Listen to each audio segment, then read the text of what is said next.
Everybody get up. Yeah. It's 6 o'clock on your Thursday. You are one day closer to the weekend, and we want to start with a live look here in downtown Indianapolis. Check out those clouds that are still hanging around this morning.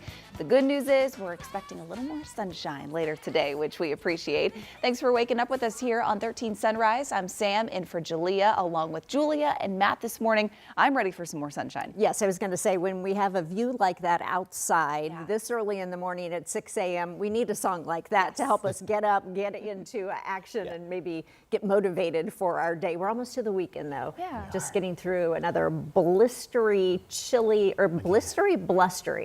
Blustery. Yeah. It may be kind of both. I don't know. It could be. Indiana weather will give you some blisters, I feel like. Are you ready for sunshine and Yes, 60s and almost no wind? Yes. Next yes. week.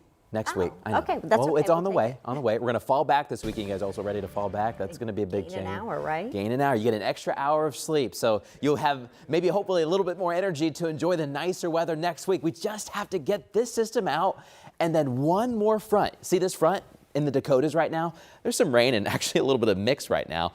It's going to swing through on the day of Halloween. Now, I don't think there'll be many rain showers left over with it. There could be a few passing clouds, and we may see a few of those too.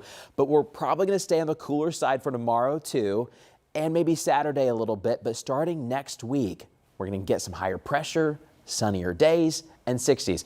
But first, let's get this rain out of here. We've got some scattered showers. You're probably going to run into a few of them as you're headed out the door this morning. They're really misty and they're windy. We've got gusts up to 30 miles per hour. But essentially, if you're around the Indianapolis area and to the east, you're still going to have these on and off showers for a while. Now, we've got a little bit of a break next to the state line, but another wave is coming in from Dayton. Most of the light rain reporting right now is coming out of Fishers, headed south and west right through Meridian Hills and Zionsville, Carmel. We've got some of that rain. Noblesville, Cicero. It's a chilly rain. My goodness. In Brownsburg, Avon, Plainfield, you've got it. Traders Point and Whitestown. Good morning in Greencastle, Mooresville, and all the way south to Bloomington and Bedford. We've got the light showers this morning.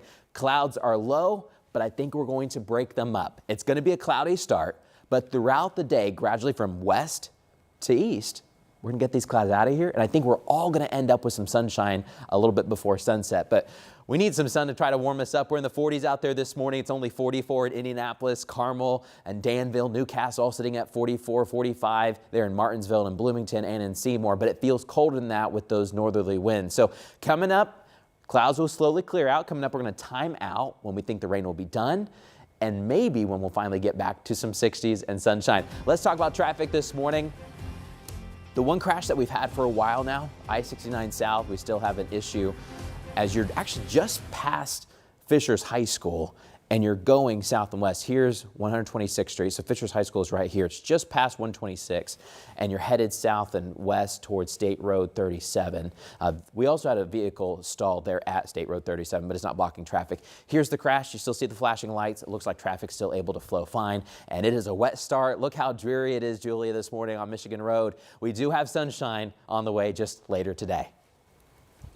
We will be looking forward to it. Thank you. Well, developing for you overnight, a man we know is dead after a double stabbing in downtown Indianapolis late last night. Now, here's what we know about this incident so far. Metro Police say this happened around 11 o'clock last night on Kentucky Avenue, not far from Lucas Oil Stadium. They believe there was some sort of disturbance between two men at that Speedway gas station. That's where police say they found those two men stabbed. They tell us the suspect in this case died at the hospital. The victim was taken there in critical condition.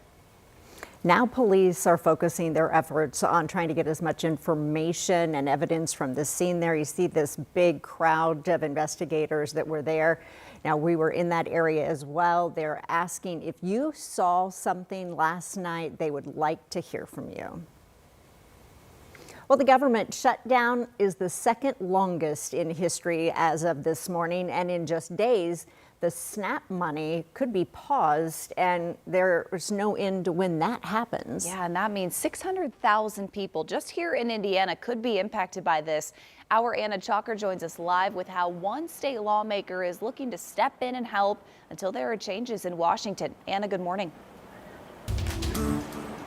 Good morning to you two, ladies. Democratic State Representative Greg Porter says this SNAP pause will be a crisis for the entire country, but he says the state has plenty of funds to support those Hoosiers that will be impacted. So under his proposal, he says that the state would give $122 million to cover SNAP benefits, and another $10 million would go to the food banks. So how could this work? Well, Porter says the state could use money from its $2.5 million surplus from the last budget, or take some of the $300 million set aside to cover shortfalls at certain state agencies. That would include offices like the Family and Social Services Administration, and that's the agency that deals with SNAP benefits here in Indiana. But Porter says there can be a way to work around this. Previous administrations has done what we call augmentation. They've moved money around before. And if the State Board of Finance says we shall do this, we can do it. While Porter believes this, other lawmakers on the state budget committee say different. Republicans voted no to this proposal at the meeting yesterday, voicing concerns about how this money would be able to get to Hoosiers. And with this pause getting closer, that deadline would be on Saturday the 1st. There's also a lot of local groups and churches and organizations really stepping up to make sure these families have plenty of food throughout this time. So coming up, we'll highlight one, that's the Office of Public Health and Safety, and how they're starting already this week, and then they're going to push their efforts through the rest of the month. All right, Anna, thank you. More to come. Today, the man accused of killing an Elwood police officer will be in court. This is ahead of a pre-trial conference that's happening tomorrow. Carl Boards II is facing 11 charges, including murder, for shooting Officer Noah Chanovez through the windshield of his police car during a traffic stop in 2022. Boards could face the death penalty if he's convicted, but his lawyers are trying to change that.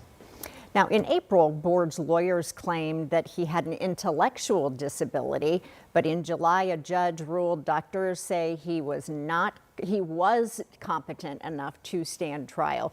Court records also showing that his trial is now set for the end of January.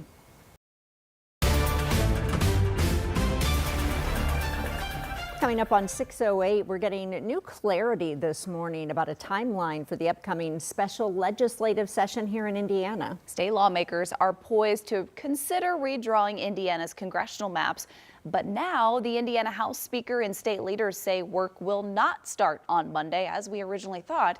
They say it may not start next week at all. Governor Braun announced earlier this week the session would convene on November 3rd. Lawmakers are expected to tackle redistricting and tax reform.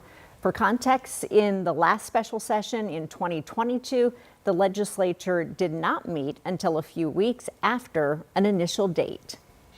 A nurse practitioner in Carmel is now formally charged. She's accused of writing fake prescriptions. 34-year-old Catherine Curtis faces 31 counts, including dealing in a controlled substance and drug possession. Metro Police say several pharmacies reported her to detectives for overprescribing patients and writing fake prescriptions. Curtis appeared in court yesterday for an initial hearing.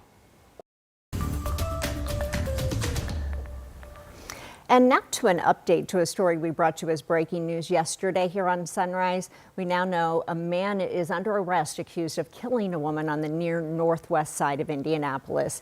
It was a shooting that happened around 11:45 Tuesday night on West 34th and Harding Street, just a couple of blocks south of I-65. This is the crime scene where police gathered. Metro Police say they found a 26-year-old woman who'd been shot and killed inside a home in this neighborhood. The Marion County coroner has identified her as Ashley Sanders.